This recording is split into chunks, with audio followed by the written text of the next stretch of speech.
మిత్రులందరికీ నమస్కారం. ఈరోజు శాంతా బార్బరా అనే ఈ యొక్క సీషోర్కి వచ్చాం. లాస్ ఏంజల్స్కి దగ్గరలో ఉన్నటువంటి బీచ్. ఈ బీచ్ దాదాపు పెద్దదే. ఈరోజు ఫుల్గా జనం అందరూ వచ్చారు. ఫుల్ క్రౌడ్ ఉంది ఇక్కడ.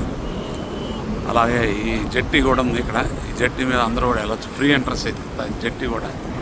ఈ జట్టి మీద వెళ్ళి ఆ చివరి దాకా వెళ్ళి అక్కడ రెస్టారెంట్ ఉంటుంది. సో అక్కడ ఎవరికి కావాలంటే ఫుడ్ ఉంటుంది. అలాగే లిక్కర్ కానీ ఏదైనా కూడా సర్వ్ చేస్తారు. ఇంకా కూడా పిల్లలకి ఎంటర్టైన్మెంట్, వాటరు అని అదని ఇదని జైంట్ వీల్ అని అన్నీ కూడా ఉంటాయి. ఇది మునిగే వాళ్ళందరూ మునగుతారు. పిల్లలందరూ ఆడుకుంటున్నారు. ఇది పసిఫిక్ మహాసముద్రం, ఓషన్, పసిఫిక్ సీ. పసిఫిక్ మహాసముద్రంలో ఉన్నటువంటి లాస్ ఏంజల్స్ దగ్గరలో ఉన్నటువంటి బీచ్.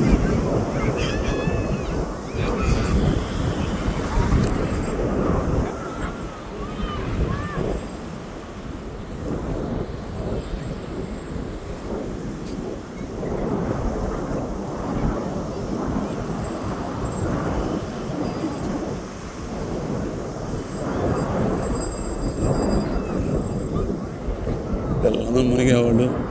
యాక్చువల్గా అయితే ఈ టైంలో మునగరు. ఉదయం పూట కానీ సాయంత్రం పూట అయితే బాగా మునుగుతారు. కొంతమంది మునిగిన వాళ్ళు ఏంటంటే వచ్చి ఇప్పుడు అందరూ ఎండలో పడుకొని ఆయిల్ పూసుకొని ఎండలో కూడా ఆ ఎండ తీసుకుంటూ ఉంటారు అందరూ కూడా. ఇది ఇక్కడ లైఫ్ గార్డ్ వాళ్ళు ఉన్నారు. ఎవరైనా పిల్లలు తప్పిపోయినా చేసినా ఆ యొక్క లైఫ్ గార్డ్ తీసుకెళ్ళి వాళ్ళు కాపాడతారు అందరూ కూడా. మనం కొన్ని సీరియల్స్లో కూడా చూస్తాము. ఆ సీరియల్స్లో కూడా వాళ్ళు ఈ లైఫ్ జాకెట్లు వేసుకొని సేవ్ చేసేది అటు చేస్తుంటారు. వీళ్ళందరూ కూడా ఏదైనా దూరం నుంచి ఏదైనా వాళ్ళకి ఇండికేషన్స్ ఇచ్చినా ప్రమాదాలు ఈ లాస్ ఏంజల్స్ కంట్రీ సంబంధించిన ఫైర్ డిపార్ట్మెంట్ లైఫ్ గార్డ్ అందరూ కూడా వచ్చేసి దీన్ని చేస్తారు, కాపాడతారు అందరూ కూడా. అంత ఇది మామూలుగా ఇదంతా కూడా.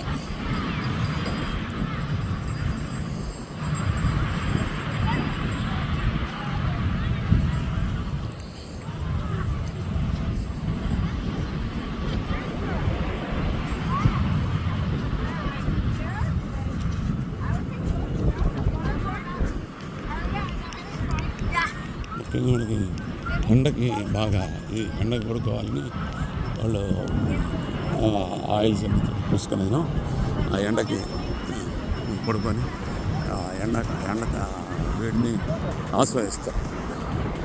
కాబట్టి అందరూ కూడా చూడొచ్చు బీచ్ని టోటల్గా. అది పిల్లలు జైంట్ వీల్ తర్వాత ట్రైన్ రోటర్ ఎలా జరుగుతుంది ఇవన్నీ కూడా అక్కడ పెయిడ్ అనమాట. ఆ డబ్బులు పెడితే మనం టికెట్ ఇస్తారు. టికెట్ తర్వాత మనం చేసుకొని పిల్లలు ఎంటర్టైన్మెంట్ అంతా ఉంటుంది ఇక్కడ. అక్కడే షాపులు అన్నీ ఏమైనా కొనుక్కొని తమాషాన వస్తువులు, పిల్లలకి ఎంటర్టైన్మెంట్ వస్తువులు కూడా అమ్ముతారు. Thank you.